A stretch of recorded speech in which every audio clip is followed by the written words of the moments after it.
بسم الله الرحمن الرحيم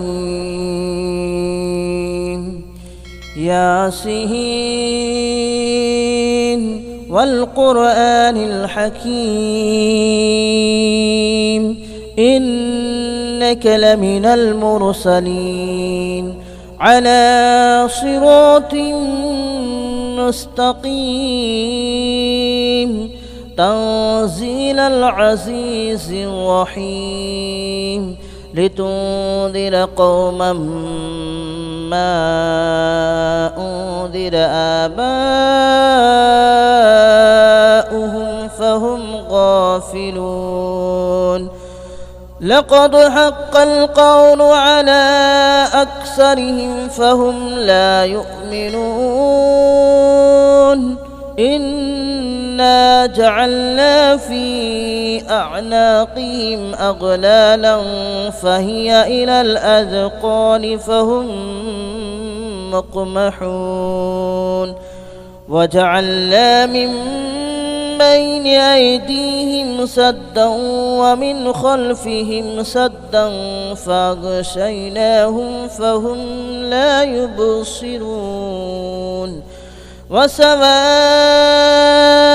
عليهم أنذرتهم أم لم تنذرهم لا يؤمنون إنما تنذر من اتبع الذكر وخشي الرحمن بالغيب فبشره بمغفرة وأجر كريم إنا نحن نحيي الموتى ونكتب ما قدموا وآثارهم وكل شيء أحصيناه في إمام مبين واضرب لهم مثلا أصحاب القرية إذ جاءها المرسلون إذ أرسلنا إليهم اثنين فكذبوهما فعززنا بثالث فقالوا إنا إليكم مرسلون قالوا ما أنتم إلا بشر مثلنا وما أنزل الرحمن من شيء إن أنتم إلا تكذبون قالوا ربنا يعلم إنا إليكم لمرسلون وما علينا إلا البلاغ المبين قالوا إنا تطيرنا بكم لئن لم تنتهوا لنرجمنكم وليمسنكم منا عذاب أليم قالوا طائركم معكم أئن ذكرتم بل أنتم قوم مسرفون وجاء من أقصى المدينة رجل يسعى قال يا قوم اتبعوا المرسلين اتبعوا من لا يسألكم أجرا وهم مهتدون وما لي لا أعبد الذي فطرني وإليه ترجعون أأتخذ من دونه آلهة إن يردني الرحمن بضر لا تغن عني شفاءتهم شيئا ولا ينقذون إني إذا لفي ضلال مبين آمنت بربكم فاسمعون قيل ادخل الجنة قال يا ليت قومي يعلمون بما غفر لي ربي وجعلني من المكرمين وما أنزلنا على قومه من بعده من جود من السماء وما كنا منزلين إن كانت إلا صيحة واحدة فإذا هم خامدون يا حسرة على العباد ما يأتيهم من رسول إلا كانوا به يستهزئون ألم يروا كم أهلكنا قبلهم من القرون أنهم إليهم لا يرجعون وإن كل لما جميع لدينا محضرون وآية لهم الأرض الميتة أحييناها وأخرجنا منها حبا فمنه يأكلون وجعلنا فيها جنات من نخيل وأعناب وفجرنا فيها من العيون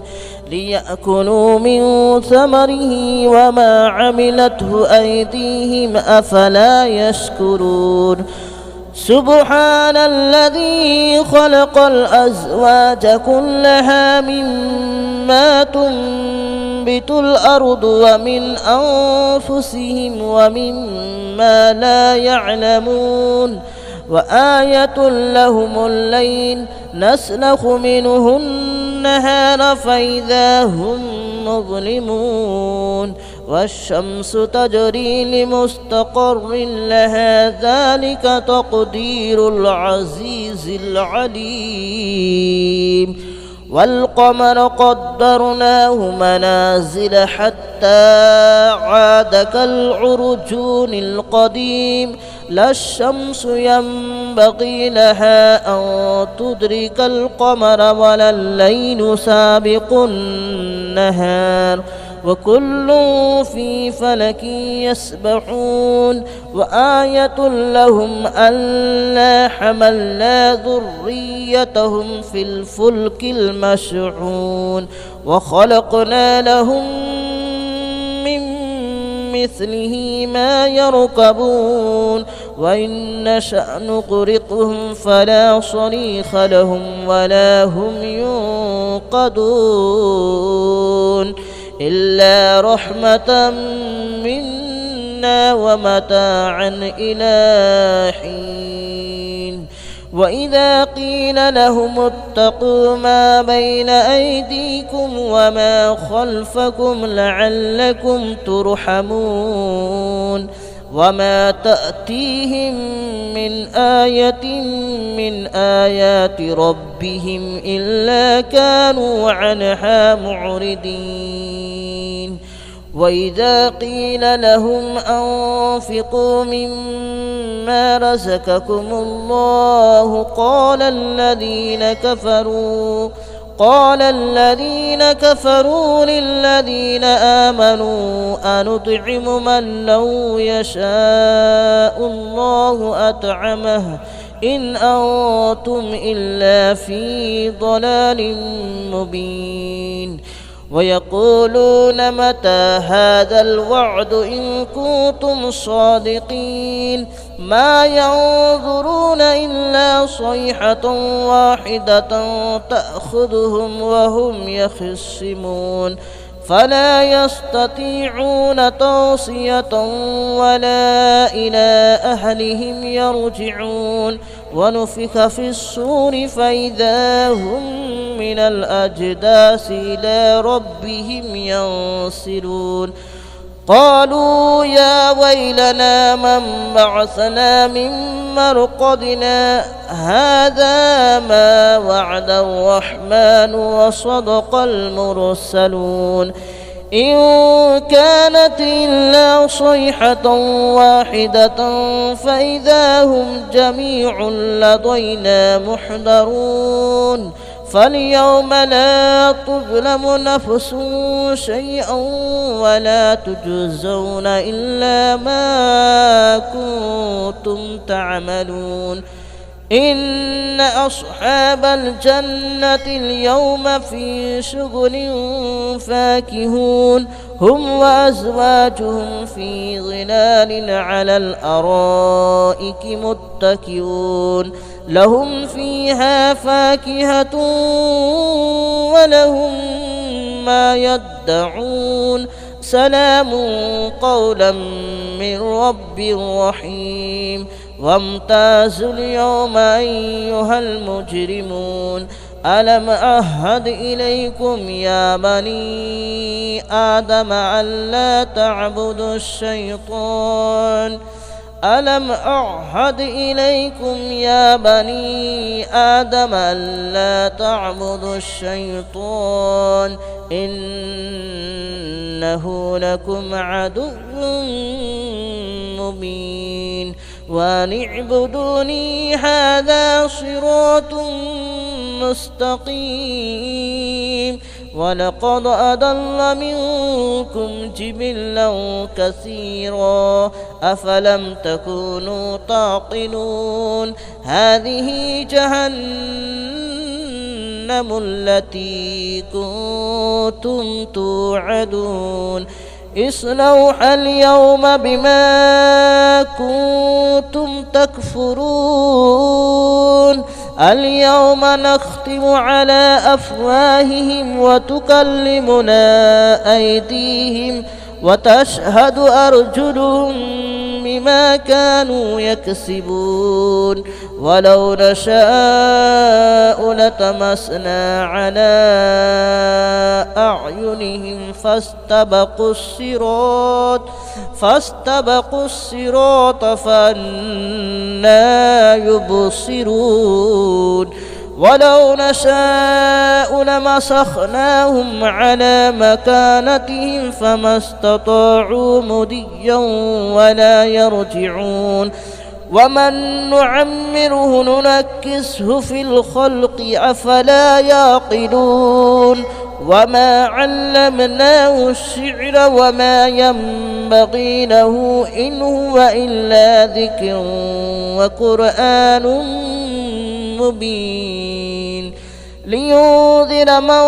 كان حيا ويحق القول على الكافرين أولم يروا أنا خلقنا لهم مما عملت أيدينا أنعاما فهم لها مالكون وذللناها لهم فمنها ركوبهم ومنها يأكلون ولهم فيها منافع ومشارب أفلا يشكرون واتخذوا من دون الله آلهة لعلهم ينصرون لا يستطيعون نصرهم وهم لهم جند محضرون فلا يحزنك قولهم إنا نعلم ما يسرون وما يعلنون أولم ير الإنسان أنا خلقناه من نطفة فإذا هو خصيم مبين وضرب لنا مثلا ونسي خلقه قال من يحيي العظام وهي رميم قل يحييها الذي أنشأها أول مرة وهو بكل خلق عليم الذي جعل لكم من الشجر الأخضر نارا فإذا أنتم منه توقدون أوليس الذي خلق السماوات والأرض بقادر على أن يخلق مثلهم بلى وهو الخلاق العليم إنما أمره إذا أراد شيئا أن يقول له كن فيكون فسبحان الذي بيده ملكوت كل شيء وإليه ترجعون. بسم الله الرحمن الرحيم. الرحمن علم القرآن خلق الإنسان علمه البيان.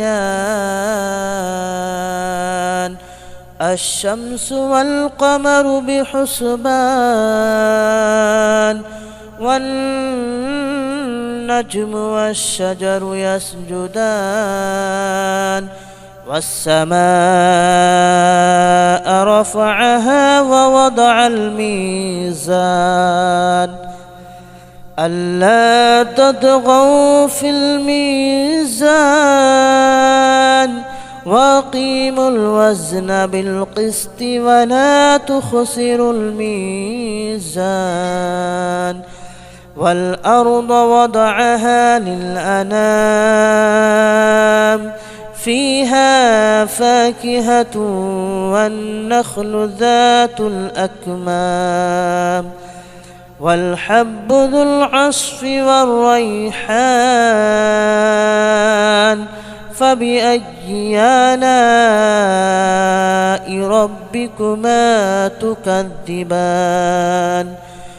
خلق الإنسان من صلصال كالفخار وخلق الجان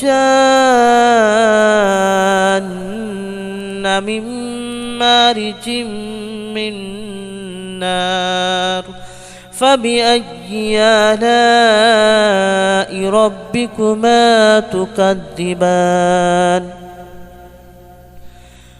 رب المشرقين ورب المغربين. فبأي آلاء ربكما تكذبان. مرج البحرين يلتقيان بينهما برزخ لا يبغيان. فبأي آلاء ربكما تكذبان. يخرج منهما اللؤلؤ والمرجان. فبأي آلاء ربكما تكذبان. وله الجوار المنشآت في البحر كالأعلام. فبأي آلاء ربكما تكذبان. كل من عليها فان ويبقى وجه ربك ذو الجلال والإكرام. فبأي آلاء ربكما تكذبان. يسأله من في السماوات والأرض كل يوم هو في شأن. فبأي آلاء ربكما تكذبان. سنفرغ لكم أيها الثقلان. فبأي آلاء ربكما تكذبان. يا معشر الجن والإنس إن استطعتم أن تنفذوا من أقطار السماوات والأرض فانفذوا لا تنفذون إلا بسلطان. فبأي آلاء ربكما تكذبان. يرسل عليكما شواظ من نار ونحاس فلا تنتصران. فبأي آلاء ربكما تكذبان. فإذا انشقت السماء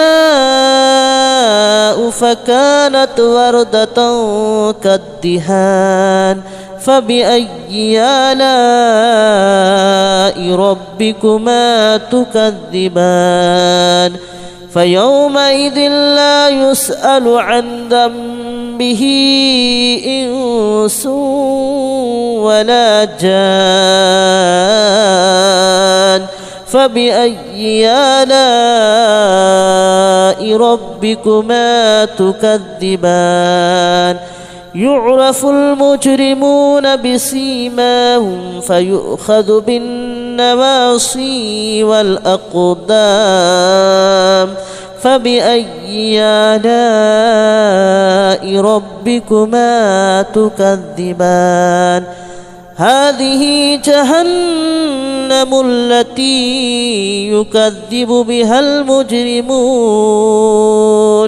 يطوفون بينها وبين حميم آن فبأي آلاء ربكما تكذبان ولمن خاف مقام ربه جنتان فبأي آلاء ربكما تكذبان ذواتا أفنان فبأي آلاء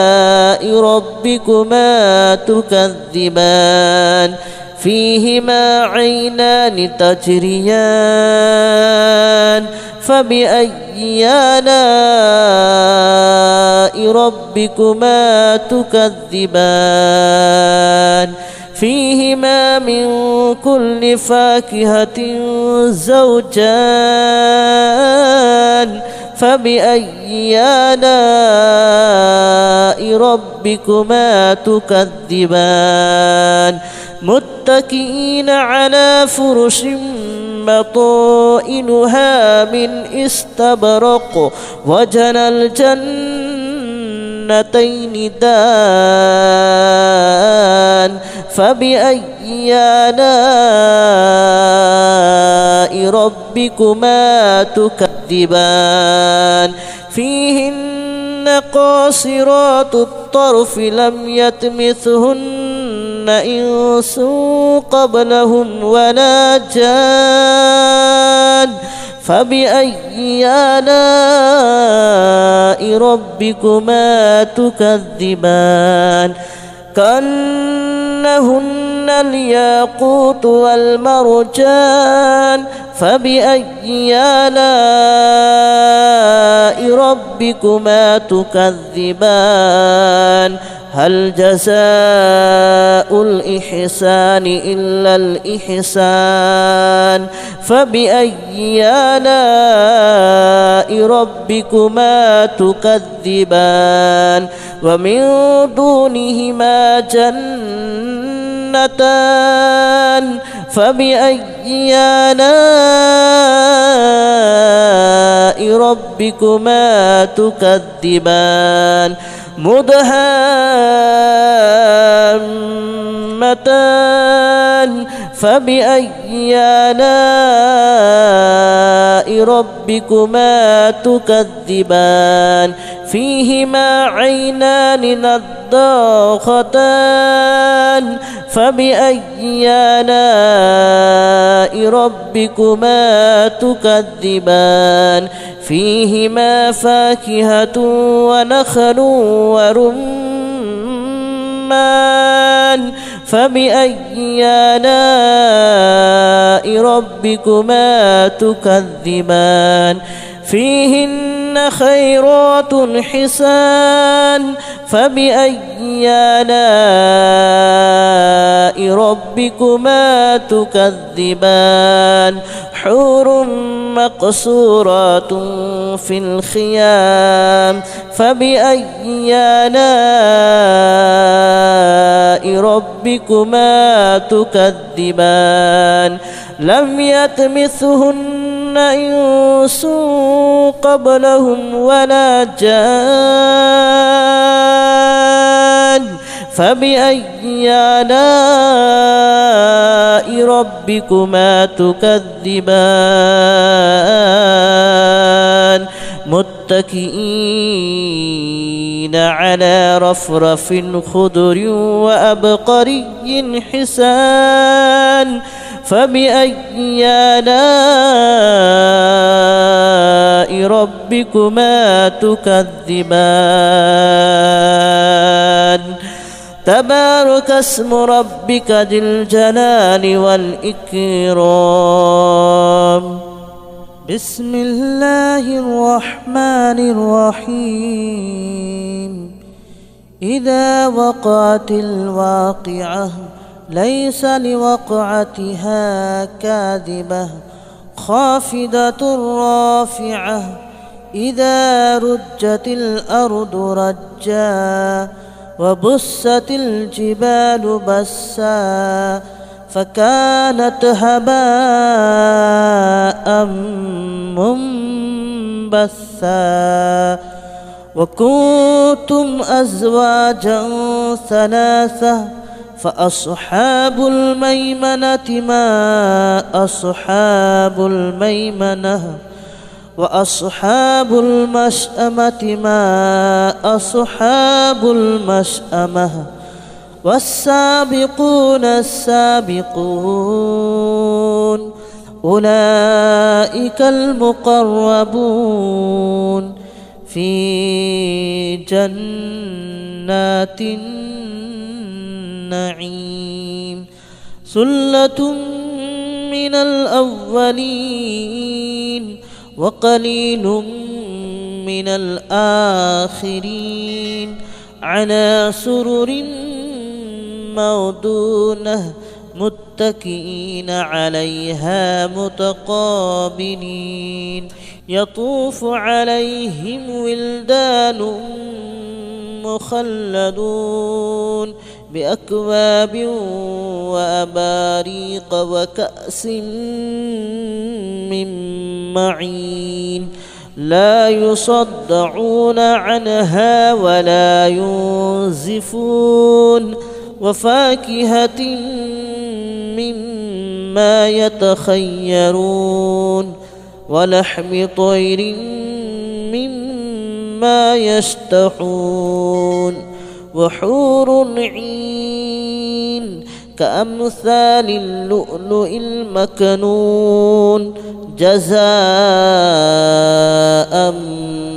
بما كانوا يعملون لا يسمعون فيها لغوا ولا تأثيما إلا قليلا سلاما سلاما وأصحاب اليمين ما أصحاب اليمين في سدر مخدود وطلح منضود وظل ممدود وماء مسكوب وفاكهة كثيرة لا مقطوعة ولا ممنوعة وفرش مرفوعة إنا أنشأناهن إن شاء فجعلناهن أبكارا عربا أترابا لأصحاب اليمين ثلة من الأولين وثلة من الآخرين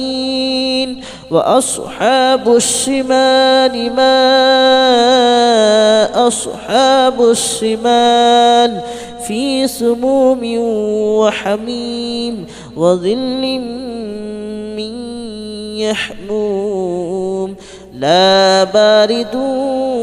ولا كريم إنهم كانوا قبل ذلك مترفين وكانوا يصرون على الحنث العظيم وكانوا يقولون أئذا متنا وكنا كنا ترابا وعظاما أئنا لمبعوثون أو آباؤنا الأولون قل إن الأولين والآخرين لمجموعون إلى ميقات يوم معلوم ثم إنكم أيها الضالون المكذبون لآكلون من شجر من زقوم فمالئون منها البطون فشاربون عليه من الحميم فشاربون شرب الحميم هذا نزلهم يوم الدين نحن خلقناكم فلولا تصدقون أفرأيتم ما تمنون أأنتم تخلقونه أم نحن الخالقون نحن قدرنا بينكم الموت وما نحن بمسبوقين على أن نبدل أمثالكم وننشئكم فيما لا تعلمون ولقد علمتم النشأة الأولى فلولا تذكرون أفرأيتم ما تحرثون أأنتم تزرعونه أم نحن الزارعون لو نشاء لجعلناه هطاما فظلتم تفكهون إنا لمغرمون بل نحن محرومون أفرأيتم الماء الذي تشربون أأنتم أنزلتموه من المزن أم نحن المنزلون لو نشاء جعلناه أجاجا فلولا تشكرون أفرأيتم النار التي تورون أأنتم أنشأتم شجرتها أم نحن المنشئون نحن جعلناها تذكرة ومتاعا للمتقين نحن جعلناها تذكرة ومتاعا للمقوين فسبح باسم ربك العظيم فلا أقسم بمواقع النجوم وإنه لقسم لو تعلمون عظيم إنه لقرآن كريم في كتاب مكنون لا يمسه إلا المطهرون تنزيل من رب العالمين أفبهذا الحديث أنتم مدهنون وتجعلون رزقكم أنكم تكذبون فلولا إذا بلغت الحلقوم وأنتم حينئذ تنظرون ونحن أقرب إليه منكم ولكن لا تبصرون فلولا إن كنتم غير مدينين ترجعونها إن كنتم صادقين فأما إن كان من المقربين فروح وريحان وجنة جنة نعيم وأما إن كان من أصحاب اليمين فسلام لك من أصحاب اليمين وأما إن كان من المكذبين الضالين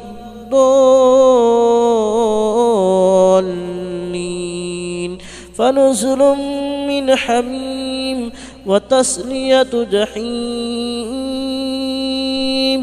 إن هذا لهو حق اليقين فسبح باسم ربك العظيم بسم الله الرحمن الرحيم ياسين والقرآن الحكيم إنك لمن المرسلين على صراط مستقيم تنزيل العزيز الرحيم لتنذر قوما ما أنذر آباؤهم فهم غافلون لقد حق القول على أكثرهم فهم لا يؤمنون إنا جعلنا في أعناقهم أغلالا فهي إلى الأذقان فهم مقمحون وجعلنا من بين أيديهم سدا ومن خلفهم سدا فأغشيناهم فهم لا يبصرون وسواء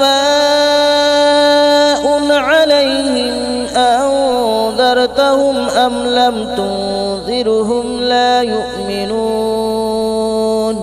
إنما تنذر من اتبع الذكر وخشي الرحمن بالغيب فبشره بمغفرة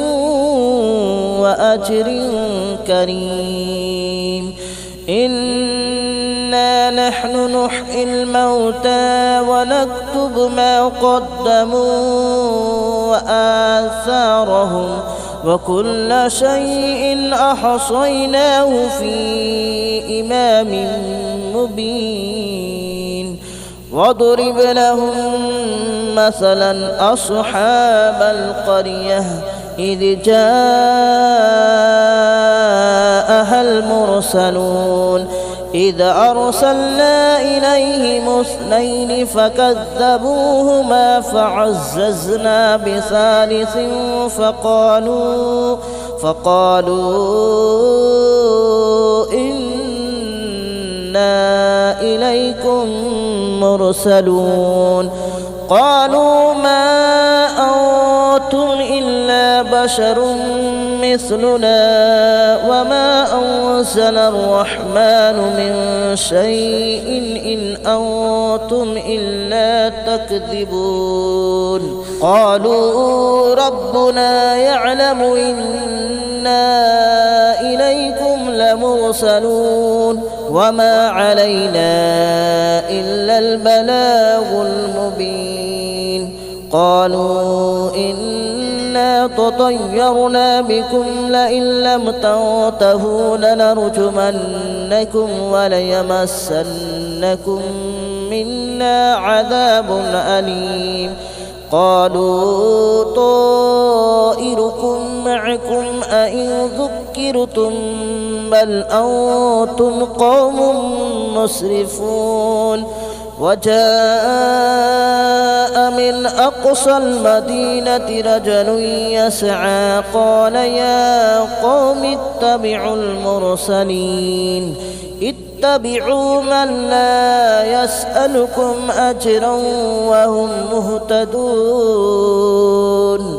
وما لي لا أعبد الذي فطرني وإليه ترجعون أأتخذ من دونه آلهة إن يردني الرحمن بضر لا تغن عني شفاعتهم شيئا ولا ينقذون إني إذا لفي ضلال مبين آمنت بربكم فاسمعون قيل ادخل الجنة قال يا ليت قومي يعلمون بما غفر لي ربي وجعلني من المكرمين وما أنزلنا على قومه من بعده من جود من السماء وما كنا منزلين إن كانت إلا صيحة واحدة فإذا هم خامدون يا حسرة على العباد ما يأتيهم من رسول إلا كانوا به يستهزئون ألم يروا كم أهلكنا قبلهم من القرون أنهم إليهم لا يرجعون وإن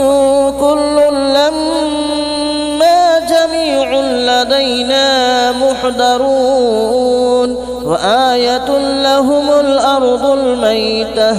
أحييناها وأخرجنا منها حبا فمنه يأكلون وجعلنا فيها جنات من نخيل وأعناب وفجرنا فيها من العيون ليأكلوا من ثمره وما عملته أيديهم أفلا يشكرون سبحان الذي خلق الأزواج كلها مما تنبت الأرض ومن أنفسهم ومما لا يعلمون وآية لهم الليل نسلخ منه النهار فإذا هم مظلمون والشمس تجري لمستقر لها ذلك تقدير العزيز العليم والقمر قدرناه منازل حتى عاد كالعرجون القديم لا الشمس ينبغي لها أن تدرك القمر ولا الليل سابق النهار وكل في فلك يسبحون وآية لهم ألا حملنا ذريتهم في الفلك المشحون وخلقنا لهم من مثله ما يركبون وإن نشأ نغرقهم فلا صريخ لهم ولا هم ينقذون إلا رحمة منا ومتاعا إلى حين وإذا قيل لهم اتقوا ما بين أيديكم وما خلفكم لعلكم ترحمون وما تأتيهم من آية من آيات ربهم إلا كانوا عنها معرضين وإذا قيل لهم أنفقوا مما رزقكم الله قال الذين كفروا للذين آمنوا أنطعم من لو يشاء الله أطعمه إن أنتم إلا في ضلال مبين ويقولون متى هذا الوعد إن كنتم صادقين ما ينظرون إلا صيحة واحدة تأخذهم وهم يخصمون فلا يستطيعون توصية ولا إلى أهلهم يرجعون ونفخ في الصور فإذا هم من الأجداث إلى ربهم ينسلون قالوا يا ويلنا من بعثنا من مرقدنا هذا ما وعد الرحمن وصدق المرسلون إن كانت إلا صيحة واحدة فإذا هم جميع لدينا محضرون فاليوم لا تظلم نفس شيئا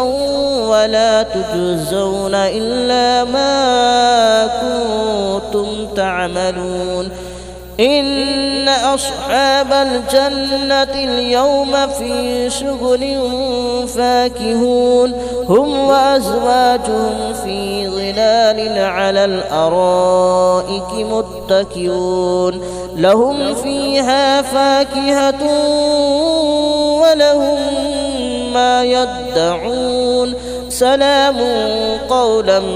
من رب رحيم وامتازوا اليوم أيها المجرمون ألم أعهد إليكم يا بني آدم ألا تعبدوا الشيطان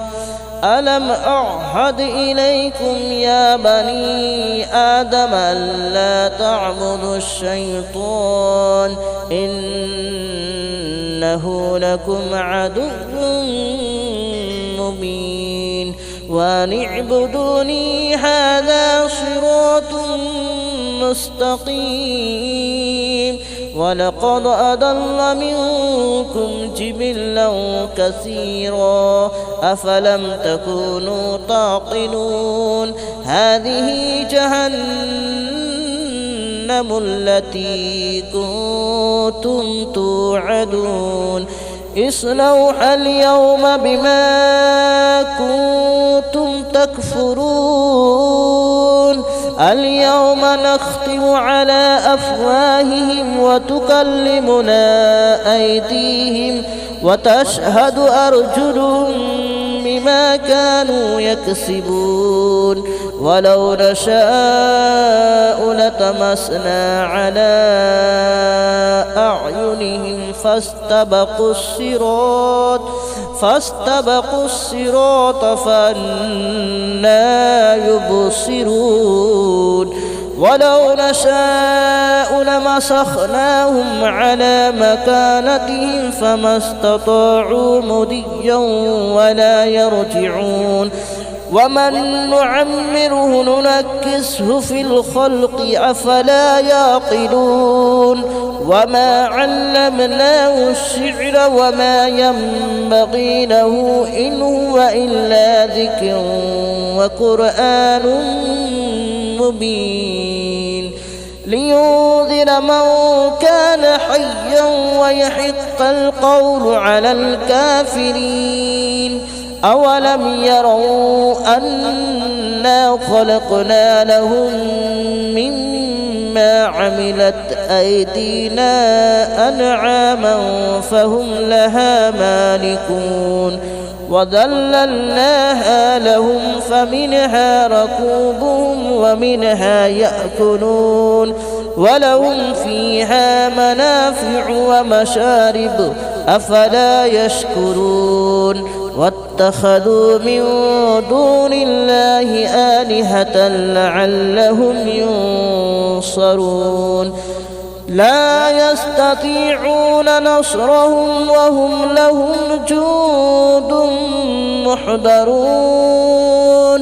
فلا يحزنك قولهم إنا نعلم ما يسرون وما يعلنون أولم يرى الإنسان أنا خلقناه من نطفة فإذا هو خصيم مبين وضرب لنا مثلا ونسي خلقه قال من يحيي العظام وهي رميم قل يحييها الذي أنشأها أول مرة وهو بكل خلق عليم الذي جعل لكم من الشجر الأخضر نارا فإذا أنتم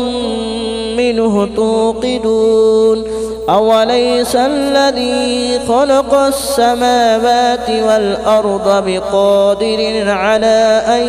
يخلق مثلهم بلى وهو الخلاق العليم إنما أمره إذا أراد شيئا أن يقول له كن فيكون فسبحان الذي بيده ملكوت كل شيء وإليه ترجعون بسم الله الرحمن الرحيم الرحمن علم القرآن خلق الإنسان علمه البيان الشمس والقمر بحسبان والنجم والشجر يسجدان والسماء رفعها ووضع الميزان ألا تطغوا في الميزان وأقيموا الوزن بالقسط ولا تخسروا الميزان والأرض وضعها للأنام فيها فاكهة والنخل ذات الأكمام والحب ذو العصف والريحان فبأي آلاء ربكما تكذبان خلق الإنسان من صلصال كالفخار وخلق الجان من مارج من نار فبأي آلاء ربكما تكذبان رب المشرقين ورب المغربين فبأي آلاء ربكما تكذبان مرج البحرين يلتقيان بينهما برزخ لا يبغيان فبأي آلاء ربكما تكذبان يخرج منهما اللؤلؤ والمرجان فبأي آلاء ربكما تكذبان وله الجوار المنشآت في البحر كالأعلام فبأي آلاء ربكما تكذبان كل من عليها فان ويبقى وجه ربك ذو الجلال والإكرام فبأي آلاء ربكما تكذبان يسأله من في السماوات والأرض كل يوم هو في شأن فبأي آلاء ربكما تكذبان سنفرغ لكم أيها الثقلان فبأي آلاء